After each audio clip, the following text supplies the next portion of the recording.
Hello, all you wonderful truthers and lady truthers and baby truthers. How are you diddling? Lovely to see you. Today I'm talking about the truth movement, 3 words. The truth movement, and asking the question, have the baddies infiltrated the truth movement? And if so, how and where? I'll tell you all about it on the other side.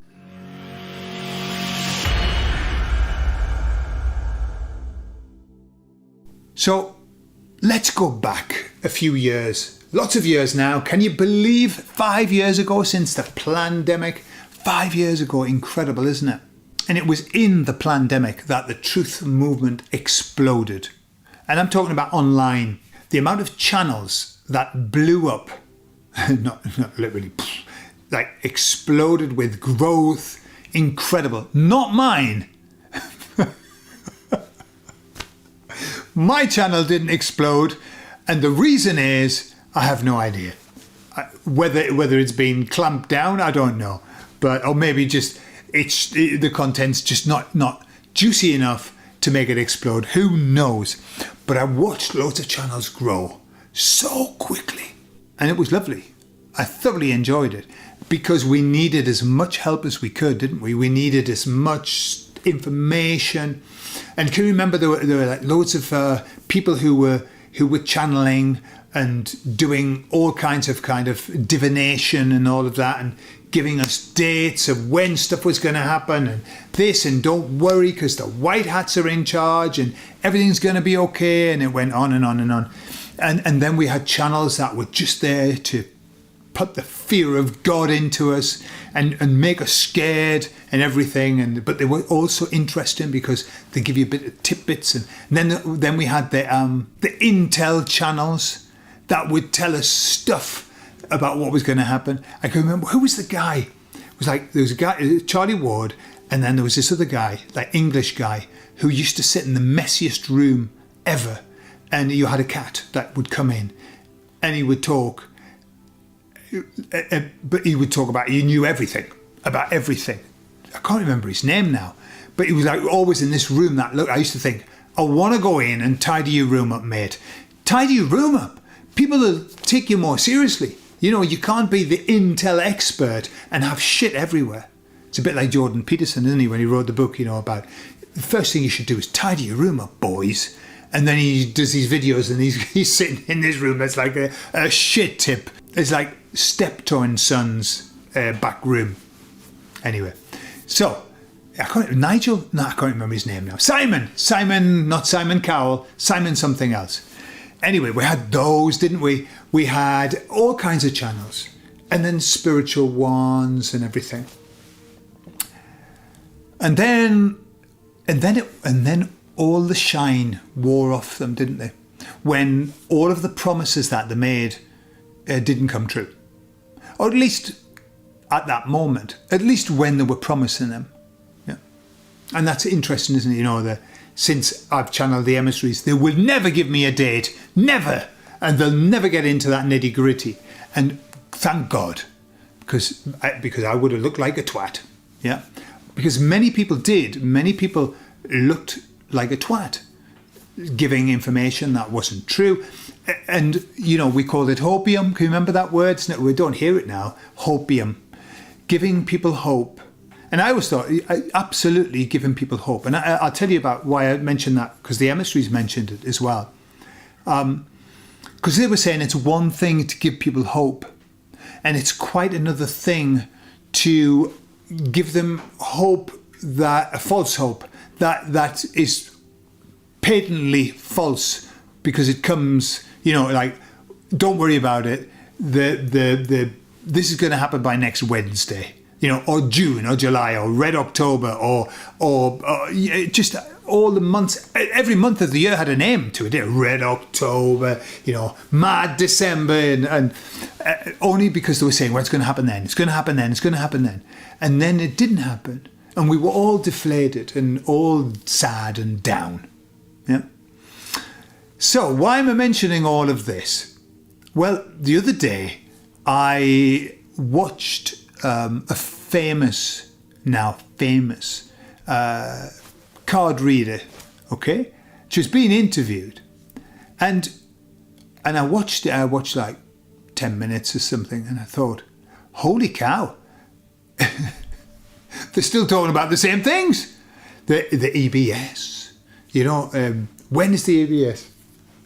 And even with dates given for when the EBS is, and I thought, hang on a minute, I think I've heard like 50,000 million, trillion, zillion, I'm using a Joe Biden number there, of times I've heard that the EBS was going to happen, you know, in these days of darkness and all of that.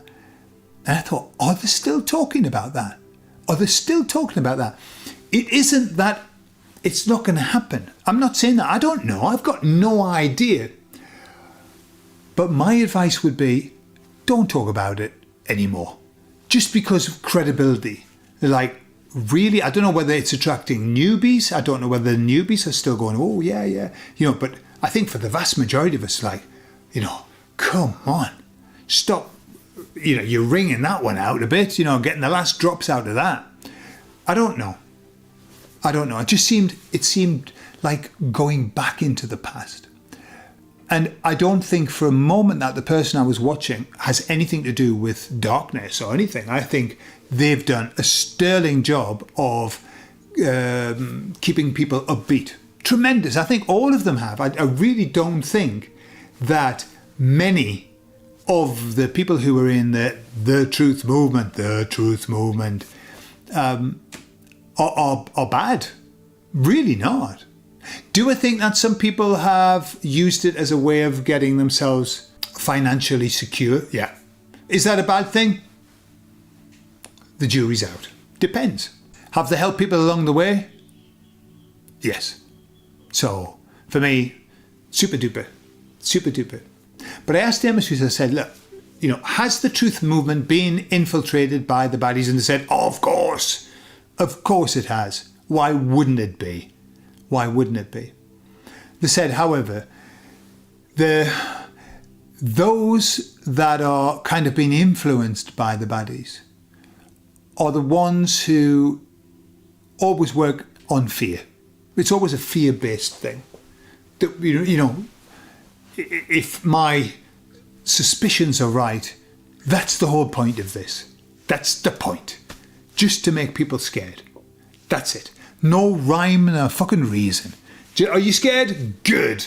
Then that we're happy because we're being fed, that we're doing our job. Yeah. Are you feeling the love? Bad. We've got to give you some bad news. And that's what I see all the time. It's like fear. Well, those ones with those fearful messages, they're the ones that we should just avoid. But they're very few and far between. In fact, I would say virtually non-existent now, only because all of us, if I look at all the people who are in Peaceful Rebellion, by the way, the link's in the video information if you want to join the group.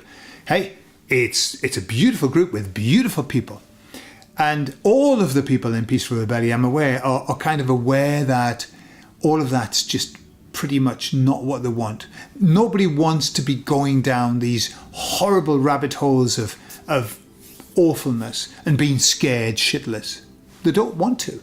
Everybody's focused on what's coming and the nice and the beautiful and the wonderful.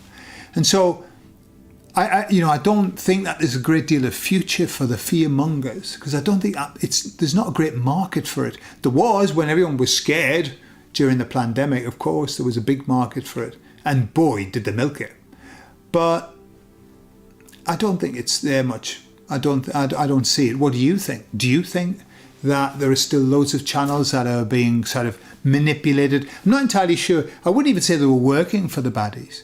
I just wonder if they get the information from the baddies. You know, the baddies are great at giving, I think many times giving information that makes people look foolish, that makes us look foolish, giving information that makes us scared. And I think the emissaries have said this before, that the vast majority of scare stories are for us, not for general public consummation, for us, because we're the ones that are causing the problems, not the sleeping people. It's our energy, it's our frequency, it's our vibration that's causing them problems, and so they must work to get us fearful. because then, you know, we like a little candle that's been put out. Yeah. So we've got to keep our light shining bright. If you like, you know, if you like talking about, you know, Nisara and Jisara, the EBS and all of that, fantastic. And if that's done now and you've gone past that, fantastic. Wherever you are in your journey, fantastic. And so there you are. That's the end of that. Got nothing more to say on that matter until later. I love you all and I'll speak to you all later. Bye-bye.